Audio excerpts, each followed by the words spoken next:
દર્શક મિત્રો, આપ જોઈ રહ્યા છો ડિજિટલ ન્યૂઝ। જોઈએ આજના મુખ્ય સમાચાર ફરી એકવાર ડિજિટલ ન્યૂઝ સાથે। આજ રોજ તારીખ 12/8/2024 સોમવારે સતલાસણામાં અંબાજી હાઈવે નાયરા પેટ્રોલ પંપની સામે અને લાલીબા પાર્ટી પ્લોટ બાજુમાં રાજ્ય ગ્રંથાલય ભવન ગુજરાત રાજ્ય માન્ય પ્રાપ્ત નવીન સરકારી માન્ય પુસ્તકાલય શરૂ કરવામાં આવ્યું અને પુસ્તકાલયની ઉપર પ્રથમ માળે પુસ્તકાલયના સૌજન્યથી સ્પર્ધાત્મક પરીક્ષાઓ માટે નામાંકિત વાત્સલ્ય એકેડમી પાલનપુર દ્વારા ફ્રી ડેમો 5 દિવસ માટે શરૂ કરવામાં આવ્યા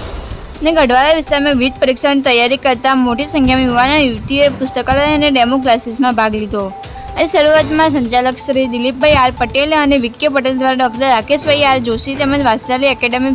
ફેકલ્ટી મેમ્બર ચંદ્રકાંત બ્રહ્મભટ્ટ અને ગિરીશભાઈ પંચાલ તેમજ મોટિવેશન ટ્રેનર હરેશભાઈ દરજી વગેરે મહાનુભાવોનું સન્માન કરેલ।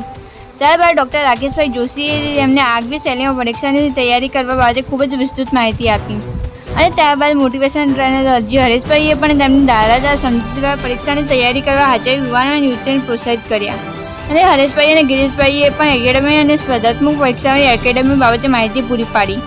બિલકુલ ઓછી ફીમાં સતલાસણામાં રહીને વાત્સલ્ય એકેડમીનો લાભ ગઢવાડા પંથકમાં યુવાનો યુવતીઓ લઈ શકશે અને અંદર દિલીપભાઈએ પણ કહ્યું કે ફક્ત સેવાની ભાવનાથી સરકાર માન્ય પુસ્તકાલય શરૂ કરવામાં આવેલ છે તે ફક્ત વાર્ષિક 100 રૂપિયા ફી ભરીને વાંચન મેમ્બર અને કોમ્પ્યુટર અને વાઈફાઈથી સજ્જ અને સ્પર્ધાત્મક પરીક્ષાઓને લગતા તમામ પુસ્તકો સજ્જ પુસ્તકાલય અને કોચિંગ વર્ગમાં ગઢવાડા પંથક વધુમાં વધુ યુવાનો યુવતીઓ જોડે પોતાનું ભવિષ્ય ઉજ્જવળ બનાવવા અપીલ કરી સર્વનો આભાર વ્યક્ત કર્યો। જેનો રિપોર્ટ ડિજિટલ ન્યૂઝ સતલાસણા।